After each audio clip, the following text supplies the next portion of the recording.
नमस्कार दोस्तों, welcome to my channel personal rights with Kamta Singh.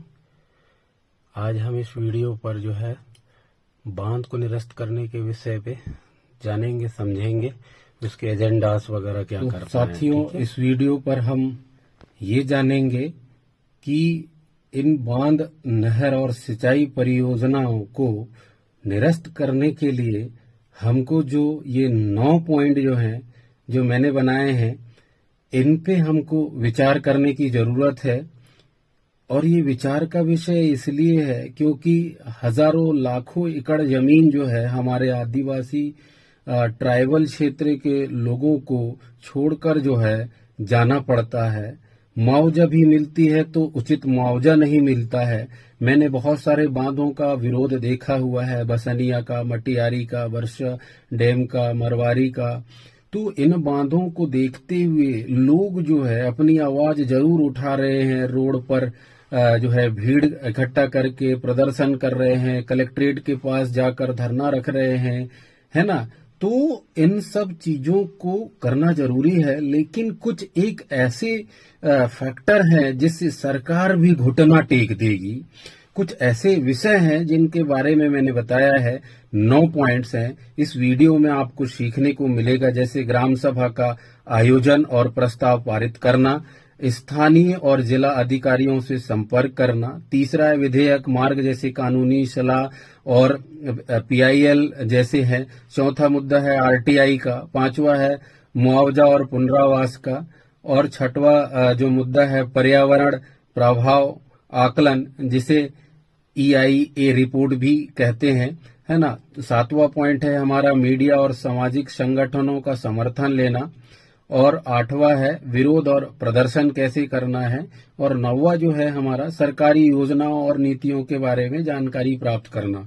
तो ये हम कैसे करेंगे ताकि सरकार भी घुटना टेकने के लिए मजबूर हो जाए। दोस्तों, तो मैंने जो है वीडियो बनाया हुआ है सीएम हेल्पलाइन पर कंप्लेन कैसे करें, क्योंकि आप सीएम हेल्पलाइन पर फोन करोगे, 181 पर डायल करोगे, जैसे ही फोन उठाएंगे, पूछेंगे, मुद्दा बताओगे, फोन काट देंगे। अपनी जो आप शिकायत बता रहे हो प्रॉपर वो लिखेंगे भी नहीं। तो इसके लिए फ्रेंड्स, साथियों, आपको क्या करना है, अपने ही मोबाइल पर एप्लीकेशन है, मैंने वीडियो बनाया है। जिन लोगों ने भी मेरा वीडियो नहीं देखा है वो मेरा वीडियो देखें, यहाँ पर मिल जाएगा आपको। और जिनको नहीं मिलता है वो मेरे व्हाट्सएप नंबर पर मुझे मैसेज करिए, मैं पूरा प्रोसेस बताऊंगा कि आपको जो है पुलिस शिकायत भी कैसी करनी है। MP ECOP का एप्लीकेशन आता है और 181 का सीएम हेल्पलाइन का एक एप्लीकेशन आता है। पूरा प्रोसेस बताऊंगा साथियों, ताकि आपको ये PIL और याचिका लगाने में, कोर्ट में अपील लगाने में आपको ये सारे डॉक्यूमेंट्स काम आएंगे। देखिए, मेरा ये वीडियो बनाने का मेन जो मकसद है वो ये है, क्योंकि यहाँ पर जो जितने भी विरोधी हैं, जितने भी प्रभावित गांव हैं, वो उन्होंने एक मिस्टेक किया है। देखो, उन्होंने एक आवेदन राष्ट्रपति को लिखा, एक आवेदन कलेक्टर को दिया, एक आध सीएम हेल्पलाइन लगाया। इससे अच्छा है कि मैंने मुद्दे देखे। हमारे यहाँ 19 ग्राम जो है प्रभावित है हमारे अपर बुढ़नेर प्रोजेक्ट में, और अलग जो है बसनिया बांध है, जैसे कि मटियारी बांध है, मरवारी बांध है, बिरसा डैम है। इन बांधों में कम से कम लोग 50-55 गांव भी पलायन हुए हैं। अब आप सोचिए, एक गांव में 500 लोग रहते हैं। अगर 500 लोग भी नहीं सही, 250 लोगों ने भी सीएम हेल्पलाइन लगाई, 250 लोगों ने MP ECOP की वेबसाइट पर पुलिस प्रशासन को अगर शिकायत करते हैं, हर गांव से 250 शिकायत भी जाती हैं, तो 2500 शिकायत होते हैं। इतने शिकायत जाएंगे तो क्या है, कलेक्टर को भी मानना पड़ेगा। और जो क्षेत्रीय जनप्रतिनिधि हैं, विधायक हैं, सांसद हैं, जिला सदस्य हैं, सरपंच है, सचिव हैं, जनपद सदस्य हैं, गांव के कोटवार मुकद्दम हैं, इन सब का भी अहम रोल है। सब लोगों को जो सरपंच है, सचिव हैं, कटवार है, मुकद्दम है, जनपद सदस्य हैं, जिला सदस्य हैं, विधायक हैं, सांसद हैं, सब अपने अपने लेटर पैड पे जो है ये शिकायत जो है दें, जिला अधिकारी को दें, प्रशासनिक अधिकारी को दें, जल संसाधन विभाग को दें। ये अहम मुद्दा है। तो आप जो है ये वीडियो को पूरी तरह से देखो, मैंने पूरा कोशिश किया है, और फिर भी अगर लगता है कि कुछ इसमें सुधार की जरूरत है तो मुझे कमेंट करके जरूर बताना कि परस्ते जी इसमें आप ये चीज बनाइए, इस मुद्दे पर बताइए, इसको कैसे कर सकते हैं। आपका सुझाव मेरे लिए बहुत महत्वपूर्ण है, और इस चैनल पे मैं ज्यादा से ज्यादा कोशिश करूंगा कि लोगों की आवाज को जो है एक मीडिया के तौर पर ज्यादा से ज्यादा ला सकूं। तो चलिए आगे हम देखते हैं कि वो प्रोसेस क्या क्या है जिससे सरकार भी घुटने टेकने को मजबूर हो जाए। ये हमारे अधिकार है। देखिए, पहला एजेंडा ग्राम सभा का आयोजन, प्रस्ताव पारित करना। दूसरा, स्थानीय जिला अधिकारियों से संपर्क। तीसरा, विधेयक मार्ग अपनाना, कानूनी सलाह, जनहित याचिका लगाना, PIL। चौथा है सूचना का अधिकार, RTI का उपयोग कैसे करना है, RTI लगाना सीखेंगे। पांचवा है मुआवजा और पुनरावास, इसमें क्या होता है ये आपको समझना है, मैं शॉर्ट में बता रहा हूँ। छठवा है EIA रिपोर्ट जो आपको मिलेगा। सातवां है मीडिया और सामाजिक संगठनों से संपर्क, प्रदर्शन और विरोध। आठवां और नौवां है सरकारी योजनाओं और नीतियों की जानकारी लेना। ठीक है, तो पहले मुद्दे पे हम देखिए, हम लोगों ने काफी समय से आप लोगों को जानकारी दे रहा है, पत्र के माध्यम से, ज्ञापन के माध्यम से। महामहिम राज्यपाल को भी हमने दिया, मुख्यमंत्री के नाम से भी ज्ञापन दिया, जिलाधीश कलेक्टर महोदय को जो भी हमने दिया, SP कार्यालय को भी हमने दिया। बिना ग्राम सभा की सहमति के अलग अलग प्रकार से प्रशासन के द्वारा हमारे आदिवासियों को घर से बेदखल करना चाहिए। अब इसके लिए आदिवासी राघोपुर मरवारी बांध, जिसमें 52 ग्राम विस्थापन है, और जबरन प्रशासन के द्वारा बिना ग्राम सभा, बिना जी, तो ये इस प्रकार से हमारे साथ अन्याय किया जा रहा है, जो कि हम समस्त जिले के डिंडोरी के इसके आदिवासी, समस्त आदिवासी, सर्वे आदिवासियों के समाज मिलकर और इस प्रकार से आदिवासियों के साथ मध्य प्रदेश के अंदर कृत किया जा रहा है, उसको हम लोग देख रहे हैं न्यूज के माध्यम से, पेपरों के माध्यम से। हम चुनाव का बहिष्कार करेंगे, और हम माननीय कलेक्टर महोदय को भी हमने कई बार बताया है, लेकिन उसके बाद भी आज तक उनके द्वारा किसी प्रकार की कार्रवाई नहीं की जा रही है। जिसका जन आंदोलन अगर होती है तो इसकी संपूर्ण जिम्मेदारी प्रशासन की होगी सर। हमने कई बार ये समस्त 52 ग्रामों का हमने प्रस्ताव भी दे दिया है समिति, जिसमें नायब तहसीलदार मेहनवानी व्रत के थे, SDM थे, और वहाँ के ग्राम पंचायत का ग्राम सभा था, जिनका हमारे पास ये पूरा प्रस्ताव और समस्त, और हमने हाई कोर्ट याचिका दायर कर दी है। उनके स्टे अभी तक हो जाना चाहिए, लेकिन ये प्रशासन की कमजोरी के कारण अभी तक स्टे हमको ना मिल रही है, ना हमारी लगातार हमारे आदिवासियों को बेदखल करने का मध्य प्रदेश सरकार, भाजपा सरकार तो तुली हुई है, और जिला प्रशासन भी उन्हीं की बात मान रही है। अगर आदिवासियों की बात नहीं मानी जाती है तो संपूर्ण आदिवासी जिला डिंडोरी के बहिष्कार। तीसरा मुद्दा है विधेयक मार्ग अपनाना, कानूनी सलाह, जिस पर हम चर्चा करेंगे कोर्ट में कैसे PIL।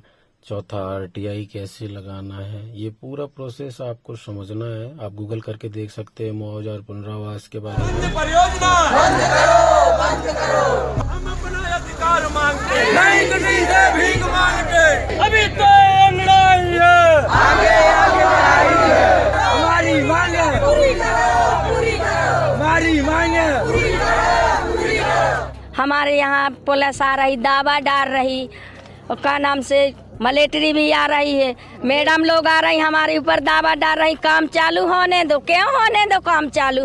जब हमारा पैसा फाइनल नहीं हुआ, राशि नहीं मिली, हम कैसे काम चालू करने देंगे? आज हम कलेक्टर साहब के यहाँ आए हैं। रैली कहाँ से निकाली? रैली निकाली विश्रामगंज से पन्ना तक। हम लोग विश्रामगंज से आए हैं, अजयगढ़ तहसील के रहने वाले हैं। हमारे यहाँ रुंज डैम बन रहा है, तो हम राष्ट्रपति मुहिम के नाम कलेक्टर साहब को ज्ञापन सौंपा है। जो हम लोगों का मुआवजा, विस्थापन राशि, पेड़ों का, कुओं का, ये लोग पैसा नहीं दे रहे हैं। धारा 144 लगा के पुलिस प्रशासन बुला के हम लोगों को दबाया जा रहा है, इसलिए हम अपना हक मांग रहे हैं, और कलेक्टर साहब को चेतावनी भी देने आए हैं कि आप लोग करें नहीं। हम मुख्यमंत्री के यहाँ जाएंगे और हम गरीबों का जो भी मुआवजा है गाइडलाइन के अनुसार 2021, 22, 23 का, वो हमारा परिवार विस्थापन राशि दी जाए जो 2018 का है। हम लोग यही चाहते हैं। अधिकारी लोग कह रहे मिलेगा, इसी प्रकार हम लोगों को बरकरार रहे, और बाकायदे 5 साल हो चुके साहब। हम लोगों ने काम बंद करवा दिया क्योंकि हम लोगों का ये पैसा दे नहीं रहे हैं और डैम बनने की कगार में जा रहा है, जो आज 5 साल हो चुके हैं। गरीब आदमी हम लोग दब के कहाँ जाएंगे? 1 लाख रुपए एक मकान का आया है, बोलो कहाँ जाएगी? ये सरकार हमारे साथ ऐसा कर रही है। आज हम लोगों ने ज्ञापन दिया राष्ट्रपति मुहिम के नाम, कलेक्टर जी को सौंपा है। उन्होंने कहा है कि हम आप लोग की अच्छी से अच्छी सुविधाएं 10-15 दिन के अंदर कर रहे हैं और हम आपके साथ हैं। नहीं होती कार्रवाई तो हम मुख्यमंत्री शिवराज सिंह जी के पास जाएंगे और वहाँ घेराव डालेंगे।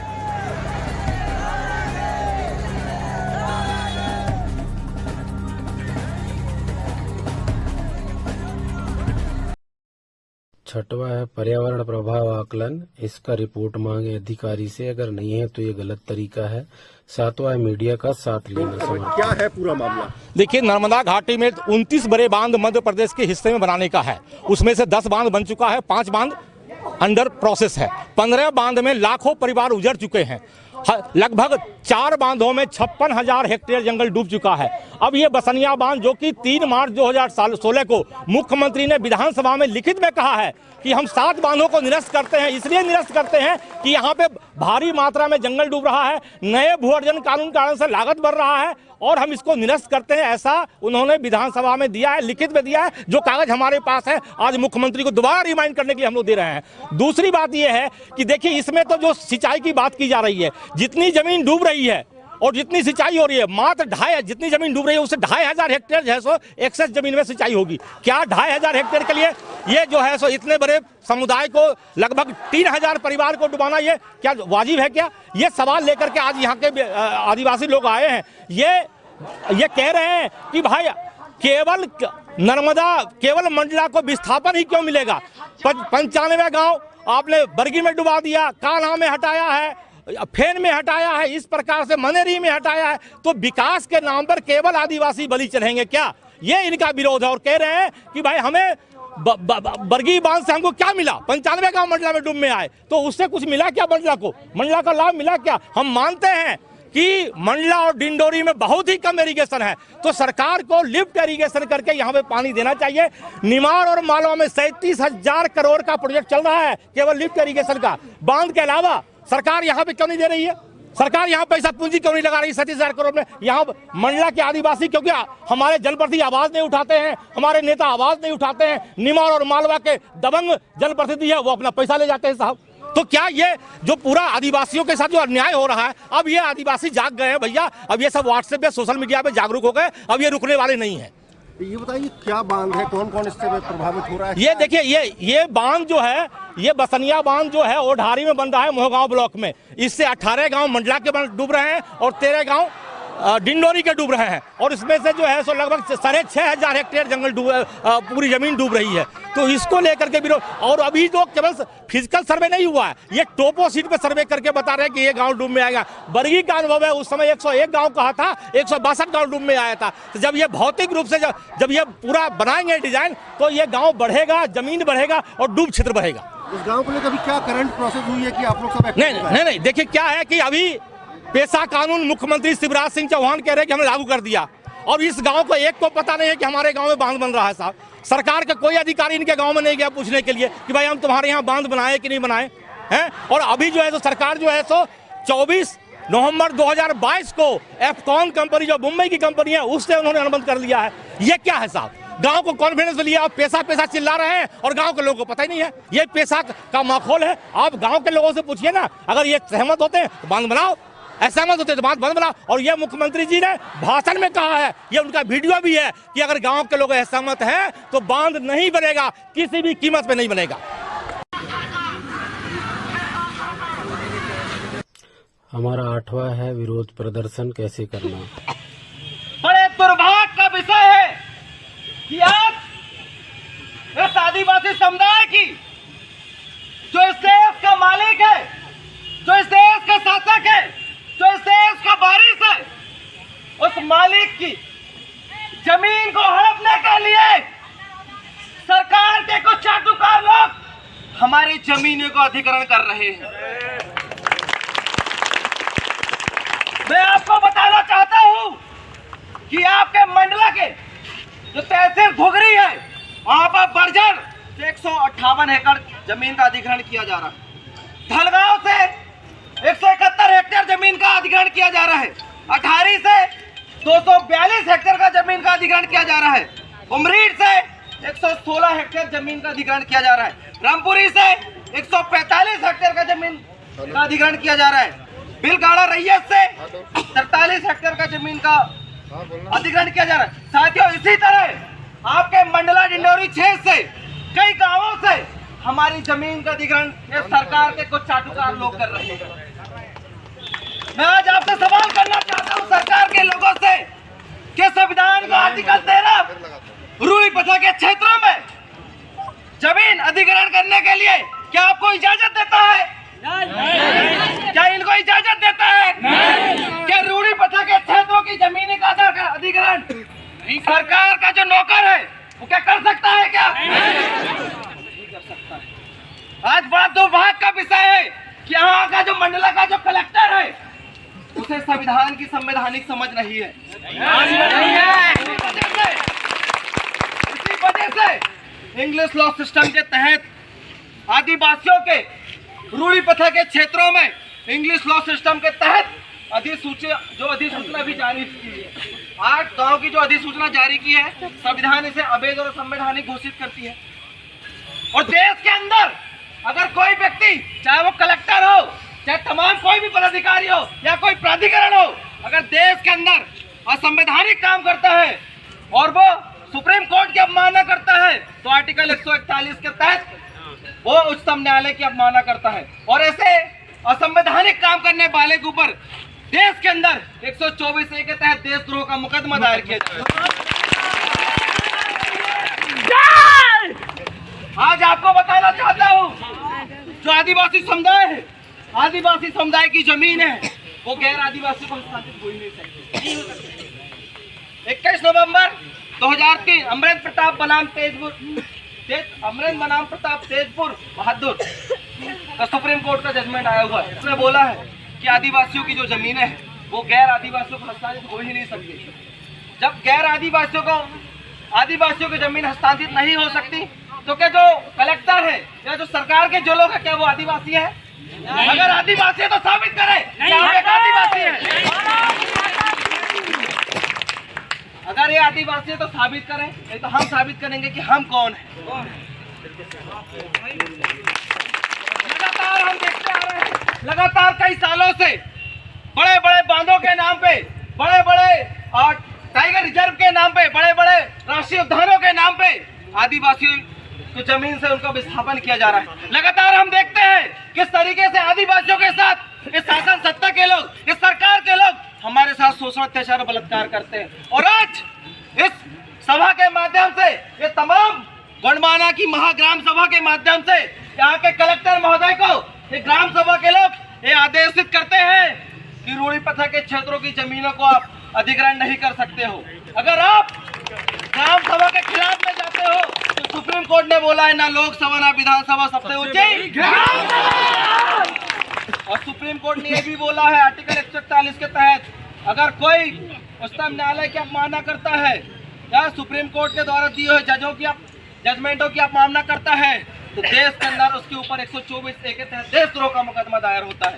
और अगर कलेक्टर महोदय आदिवासियों की जमीन पर अगर अधिग्रहण करते हैं तो आने वाले समय में एक गणमान्य नवा पॉइंट है सरकारी योजना नीतियों की जानकारी कनिया बांध के लिए जो भूमि अधिग्रहण होना है, अभी केवल उसकी प्रारंभिक सूचना जारी की गई है, जिसके पश्चात में ग्राम पंचायतों में ग्राम सभा होती है, सोशल इम्पैक्ट असेसमेंट होते हैं, उसी के बाद कोई निश्चय लिया जाता है।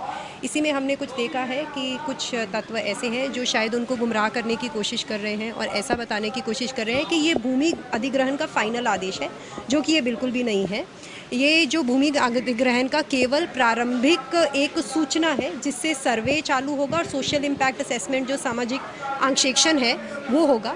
उसमें अगर किसी को आपत्ति आती है तो उसका पूरा निर्णय लेने के बाद ही आगे कार्रवाई की जाती है।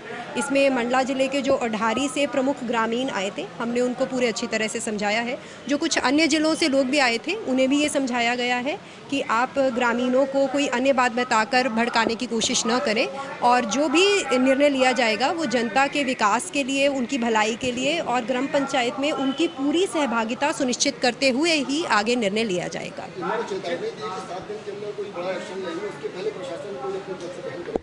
नहीं, उसकी पहल की ज़रूरत नहीं। जैसे मैंने आपको बताया, ये एक मिसकम्युनिकेशन है। जो भी सूचना भी जारी हुई है वो प्रारंभिक सूचना है, वो कोई भूमि अधिग्रहण का आदेश नहीं है। तो हम अपनी तरफ से ये पहल करेंगे कि हम सभी ग्रामवासियों को वहाँ ग्राम में जाकर समझाएंगे कि कृपया वो इस जो अधिसूचना के नाम पे उनको जो पत्र दिखाया जा रहा है वो एक फाइनल ऑर्डर नहीं है। वो इसके आपस के अंतर को इसको समझें और इस चीज़ को समझें कि एक सिर्फ प्रारंभिक सूचना है। इसके बाद उनकी आपत्तियाँ इन्वाइट की जाएंगी, सर्वे किया जाएगा और यदि इसमें आपत्तियों में कुछ भी जो आता है उसके अनुसार ही नियमानुसार निर्णय लिया जाएगा।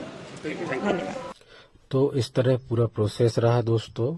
बहुत बहुत धन्यवाद, आपने वीडियो को पूरा अंत तक देखा। मेरे चैनल को लाइक एंड सब्सक्राइब और शेयर करें ताकि ज़्यादा से ज़्यादा लोग जागरूक हों कि हमको हमारे अधिकार और ये बांध परियोजना के लिए हमको कैसे मिलकर आपस में लड़ना है। Keep watching. Thank you.